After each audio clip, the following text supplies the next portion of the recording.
လို့ဦးဇင်းတို့ဒီနေရာမှာဘုဇင်9ပါးဆိုတာကိုပိဋကပေါင်းတော်အောင်တို့အားလုံးတော့အကြံဉာဏ်နားလည်ထားကြပြီးသားပါနော်တတိတံဘုဇင်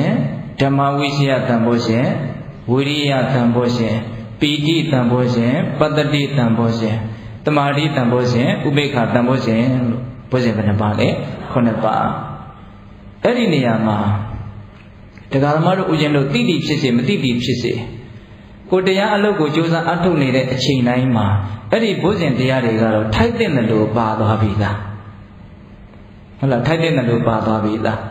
ထိုက်တဲ့လို့ပါပြီးတော့သူတို့အစွမ်းတတ္တိနဲ့ထိုက်တဲ့လို့သူတို့အလုပ်ကိုလုပ်သွားပြီလားဆိုကြပါစို့တရားဓမ္မတို့ဦးဇင်းတို့ကျမကြီးမကောင်းလို့အနေရခက်လို့ဆေးတို့ဘာလို့တောက်တဲ့အခါမှာဒီဆေးကအထက်ထဲကယောဂပိုးတွေကိုဝေဒနာတရားတွေကိုဘယ်လိုဖယ်ရှားနေတယ်ဆိုတာကိုတော့ကိုမသိနိုင်ဘူးသိနိုင်လားမသိနိုင်ဘူးကုတ္တဝံကဒီဆေးကိုဗိုက်ထဲရောက်အောင်လုပ်လိုက်ဖို့ပဲထိုးဆေးဆိုရင်လည်းအသားထဲရောက်အောင်လုပ်လိုက်ဖို့ပဲအကျိုးဆေးဆိုရင်လည်းအကျိုးထဲဝင်သွားအောင်လုပ်လိုက်ဖို့ပဲအထက်ထဲမှာသူ့အလုပ်ကိုဒီဆေးတွေကသူ့အလုပ်သူလုပ်သွားမှာအဲ့ဒါကိုတော့ကိုသိနိုင်စွာမရှိဘူးပေါ့အဲ့လိုပဲတရားဓမ္မတို့ဦးဇင်းတို့တွေကမြတ်စွာဘုရားပေးထားတဲ့နိလန်းများအတိုင်းခန္ဓာမှာဖြစ်နေတဲ့သဘာဝတရားတွေကိုသတိဝရိယဉာဏ်ပညာဥရှိပြီးတော့အမှန်တိုင်းတိ